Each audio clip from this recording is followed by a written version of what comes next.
On sous-estime souvent le pouvoir de quelque chose de si simple que notre souffle.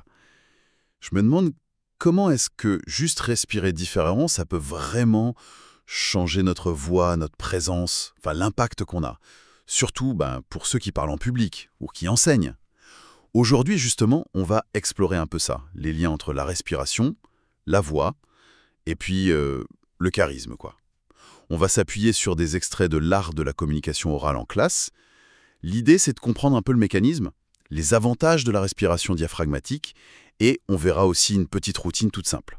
Ah oui, c'est une base, mais tellement essentielle et souvent oubliée. C'est frappant. Prenez par exemple deux profs face à une classe agitée. Mhm. Le premier, un peu stressé, il respire vite, très haut dans la poitrine.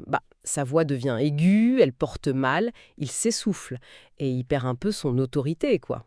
Oui, on voit bien le tableau. Et l'autre qui, consciemment ou pas, utilise une respiration plus abdominale, plus calme. Mais sa voix est posée, elle capte l'attention, le calme s'installe plus facilement. La différence peut être vraiment spectaculaire. Et ce contrôle, il vient en grande partie du diaphragme. Faut imaginer un grand muscle, un peu comme un dôme, juste sous les poumons. D'accord. Quand il se contracte, il descend, hop, ça crée un vide, l'air entre, les poumons se remplissent bien, et quand il se relâche, il remonte, ça aide à expulser l'air. Maîtriser ça, c'est la clé pour une respiration ample et un bon soutien de la voix. C'est fou de penser qu'on fait ça des milliers de fois par jour, sans même y penser. Et souvent, on a plutôt cette respiration thoracique, c'est ça? Exactement. Celle où on voit la poitrine qui se soulève, un peu les épaules aussi. Elle est plus courte, souvent liée au stress, non? Un peu sur le qui-vive, ça peut même tendre la nuque, j'imagine? Tout à fait. C'est l'inverse de la respiration qu'on appelle diaphragmatique ou abdominale. Là, on sent le ventre qui se gonfle doucement à l'inspire. C'est elle qui mobilise vraiment tout le volume des poumons. Et les bénéfices pour la voix, ils sont directs, hein. Déjà, moins d'essoufflement. Fini les fins de phrases où on manque d'air. Ah oui, ça. La voix est plus stable aussi, moins de petits tremblements dus au trac. Et surtout, ça permet une meilleure projection, c'est-à-dire se faire entendre clairement, sans forcer, sans crier. Et ça, pour les cordes vocales sur la durée, c'est essentiel. Surtout pour les métiers où on parle beaucoup. C'est logique. Mais le point super important, et peut-être moins évident, c'est l'impact au-delà de la voix. Cette respiration profonde, elle agit directement sur notre système nerveux. Ah bon? Comment ça? Eh bien, elle le calme. Elle aide à réduire l'anxiété, le trac avant de parler. Après un moment de tension, quelques respirations comme ça, profondes, ça ralentit le cœur, ça aide à se recentrer. C'est une sorte de régulation émotionnelle hyper accessible en fait. D'accord, je vois. Les avantages sont clairs. Mais est-ce que ça demande beaucoup d'efforts au début? J'imagine qu'on peut vite retomber dans ses vieilles habitudes, non? Surtout quand il y a un peu de pression. Il y a des pièges à éviter? C'est une très bonne question. Oui, au début, ça demande un peu d'attention, c'est sûr. Le piège principal, c'est de vouloir forcer le ventre à sortir. Ça crée une tension inutile. Alors qu'en fait, il faut juste laisser le diaphragme descendre, le ventre suit naturellement. D'accord. Juste laisser faire. Voilà. Un autre piège, c'est de pratiquer uniquement pendant les exercices et puis d'oublier dès qu'on est en situation. C'est pour ça qu'une routine simple, ça aide à ancrer la sensation. Justement, il y a cette routine 5-5-5 qui est mentionnée. Ça a l'air simple, genre 2 à 4 minutes.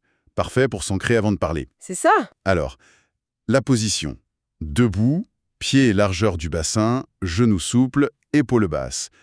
On peut mettre une main sur le ventre pour bien sentir. Oui, ça aide bien au début. On inspire par le nez pendant 5 secondes. On sent le ventre qui se gonfle tranquillement. Les épaules bougent pas. Ensuite, on bloque, poumon plein 5 secondes. On reste calme, on sent l'ancrage. Et enfin, on expire doucement par la bouche sur 5 secondes. Un peu comme un pff, le ventre rentre doucement. Mhm. Et on répète ça 5 fois. Il y a même une version express, un seul cycle, 15 secondes. Juste pour se recentrer vite fait, avant une réunion, dans un couloir. C'est fou comme parfois on se surprend à retenir son souffle sans raison. Absolument. Et ce contrôle qu'on ressent à l'intérieur, eh bien ça se voit à l'extérieur. Une voix bien posée, rythmée, soutenue par une respiration calme. Ça communique pas juste des mots, ça. Ça envoie un autre message. Exactement. Ça dit à l'auditoire, de façon inconsciente, hein, je maîtrise, je suis posé, ça renforce la crédibilité, ça transmet une forme d'intelligence émotionnelle, cette capacité à gérer son état intérieur face à la pression. À l'inverse, une respiration courte, une voix un peu faible, ça peut trahir une certaine fébrilité, même si ce qu'on dit est pertinent. Donc, pour résumer, travailler sa respiration, c'est agir sur plusieurs niveaux. C'est physiologique, la détente, la gestion du stress. C'est technique. La voix est plus claire, plus puissante, plus endurante. Et c'est relationnel. Ça donne plus de charisme, d'autorité naturelle, ça aide à créer la connexion.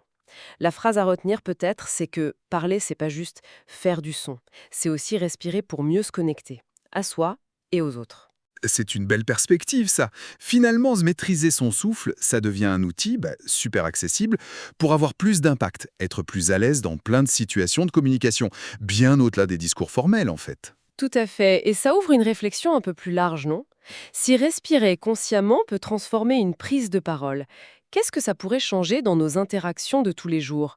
Notre façon de réagir à un imprévu ou juste notre sentiment d'être présent, là, au fil de la journée? Est-ce que notre souffle, ce serait pas une clé, toute discrète, pour naviguer dans la vie avec un peu plus de sérénité finalement?